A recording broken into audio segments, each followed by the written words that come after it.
Hi and welcome. You're listening to the X22 Report. My name is Dave and this is episode 1587B and today's date is June 8th, 2018 and the title of the episode is Boom, Full Speed Ahead with the Plan, Follow the White Rabbit. Let's get into the economic collapse, political and geopolitical news. Now, over the past many years, we talked about Obamacare and how this was completely unconstitutional. We know as Supreme Court Justice Roberts, he continually said it was unconstitutional, and then just one day he said it was constitutional and then left the country for 2 weeks. It looks like maybe he was blackmailed or something into pushing Obamacare forward, saying it was constitutional. But it looks like right now, in a letter to House Speaker Ryan, Attorney General Jeff Sessions affirmed that the Justice Department will no longer defend the constitutionality of Obamacare. Sessions writes that the Department of Justice believes that the law's individual mandate, the provision the Supreme Court upheld in 2012, has become unconstitutional. Notably, the 3-page letter begins by saying that Justice opted its position with the approval of the President of the United States. Specifically, Sessions writes that the mandate cannot be interpreted as a tax because it will raise no revenue as Congress has eliminated the monetary penalty. Now, we see right now that at this point, I think it's next year, you will not be penalized if you don't select insurance or if you don't get Obamacare. The penalty has dropped to zero. And if we really look at this, this was a tax without representation. I mean, this is the basis of the Constitution, the Founding Fathers, what they fought for. And here our government was taxing us on something they wanted to push at us and forcing us to do something. And if you didn't do it, you were penalized and that you would be taxed. I mean, this is just absolutely ridiculous. And this is why Supreme Court Justice Roberts, over many, many months, said this was completely unconstitutional, and all of a sudden he changed his mind. And now we see that the Department of Justice is out there saying, yeah, this is completely unconstitutional, and it looks like it was set up this way so they could say it was unconstitutional because they removed the penalty, saying that, hey, look, it is now unconstitutional because the penalty can't be interpreted as a tax because we're not collecting anything. So right now, it looks like Obamacare is completely dead in the water, and it's time to remove it. Now, the Department of Justice, they're going to be releasing the report on the Clinton email probe, and they're saying that this report is coming out on June 14th, which is Flag Day. And I would expect to see some type of an event, a distraction, or something, depending on what this report says. And we know that this IG report on Clinton, the email probe, was in its final review, and which has found, among other things, that James Comey not only defied authority but was insubordinate.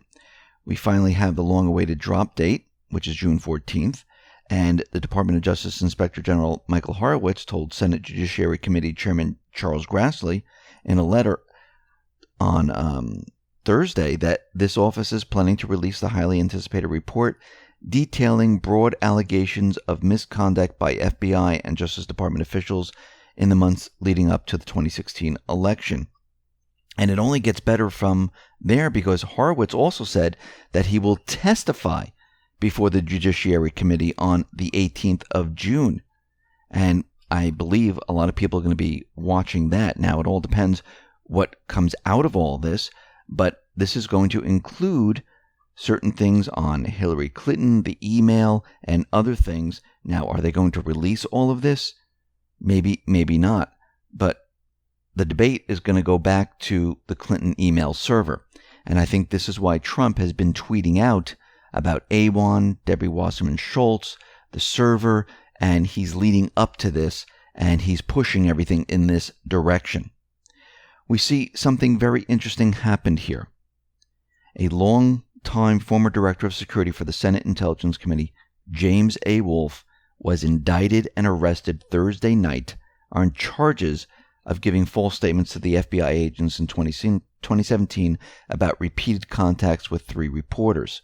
Now, the news of Wolf's arrest follows an article by the New York Times, which claims that the Department of Justice secretly seized years' worth of New York Times reporters' phone and email records in connection with an investigation into classified leaks. New York Times national security reporter Ali Watkins, formerly a BuzzFeed and Politico, came under investigation as part of Department of Justice inquiry into Wolf. Now, FBI agents approached Watkins about her relationship with Wolf while investigating unauthorized leaks. Now, most likely the corporate media, they're going to say this is not a big deal. They're not going to report on it. Maybe they'll report on it a little bit. But let's go a little bit deeper and see what this is all about. There were 4 reporters with whom Wolf was in contact, 2 of which were female, 1 of which was a male. And these are, of course, anonymously identified as reporter 1, 2, 3, 4. And that would basically be where the story ends, except one of these reporters has already been outed by their own news organization. Why would they do that? Very interesting. Federal prosecutors seized the records as part of an investigation into leaks of classified information to the news media by a former Senate aide.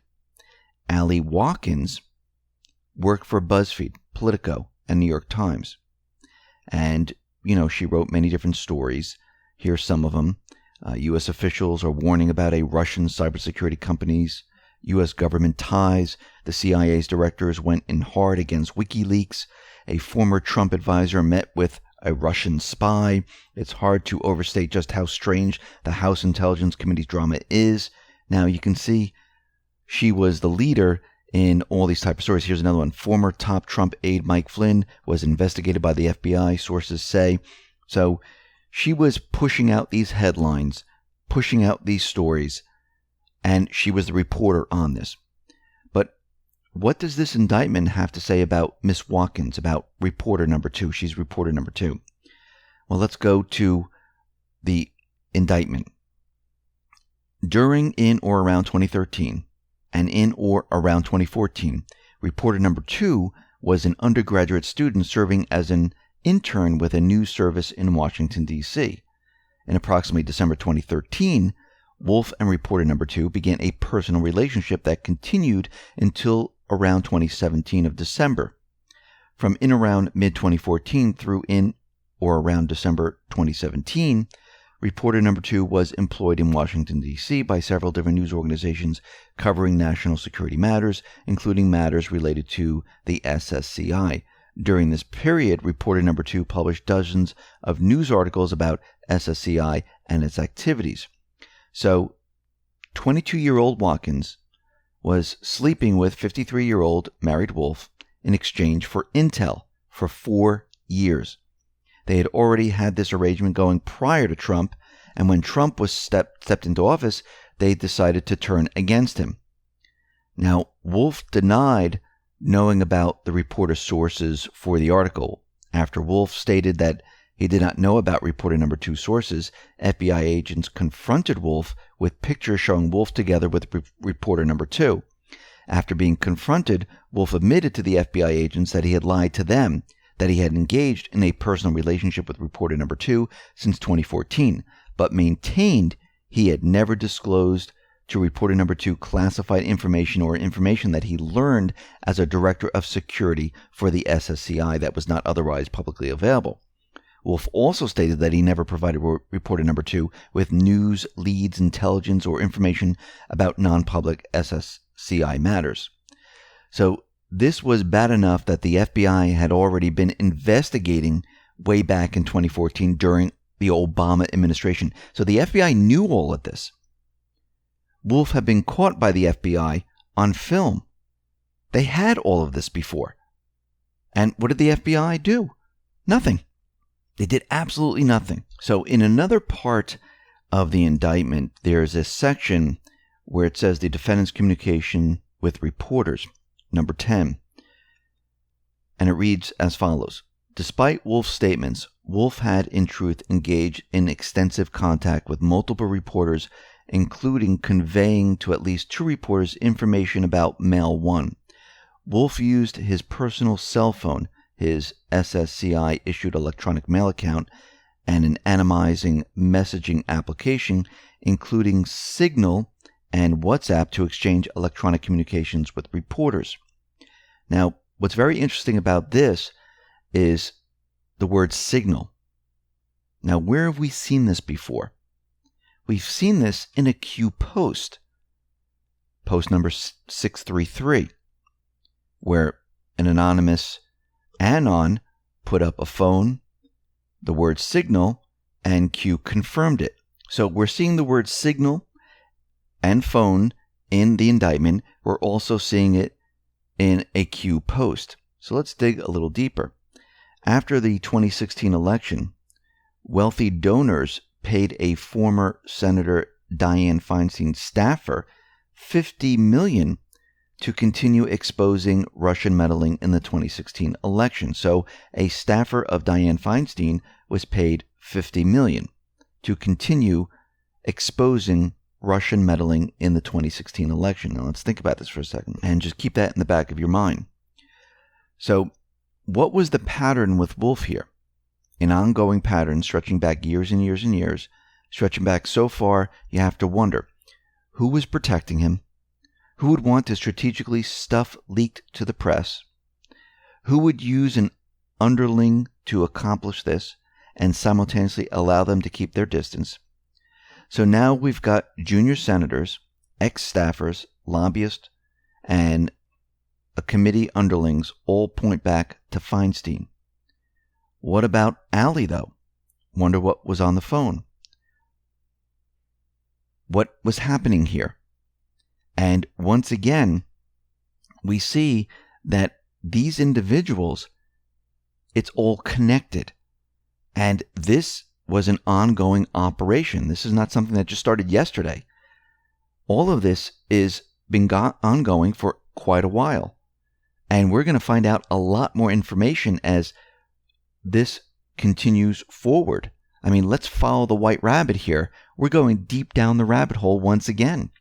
And there's so much. Now, Facebook is back in the news once again.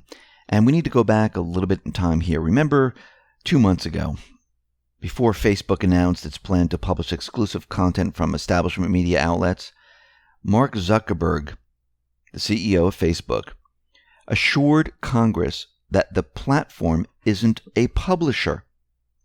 Zuckerberg insisted that Facebook did not produce the content that populates the platform, implying that it was therefore not subject to the usual regulations that publishers face, including legal liability for their content. Now that Facebook has announced its program of publishing exclusive news content from the corporate media, I think it's going to be a little bit harder for the company to escape the charge that it is no longer a neutral, unbiased platform. This could mean Facebook falls outside the bounds of Section 230 of the Communications Decency Act, which currently grants its legal immunity for content posted by Facebook users. If Facebook is held legally responsible for the billions of posts published on the platform, it would be a fundamental threat to its business model.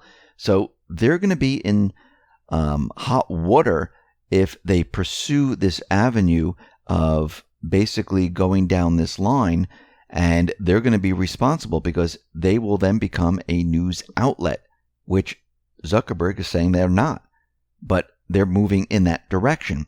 So we're going to have to wait to see how that turns out. We also see that 4 million Facebook users might have unknowingly shared posts with the public. Days after the company was exposed for sharing data with 60 major device developers, contradicting testimony that Zuckerberg gave to Congress, Recode is reporting that the company has copped to another colossal blunder. As many as 14 million Facebook users who believe they were posting items that only their friends or smaller groups could access instead may have shared their content publicly. And we can see that this is one gigantic disaster after another, and Facebook knows exactly what they're doing. There's no bugs.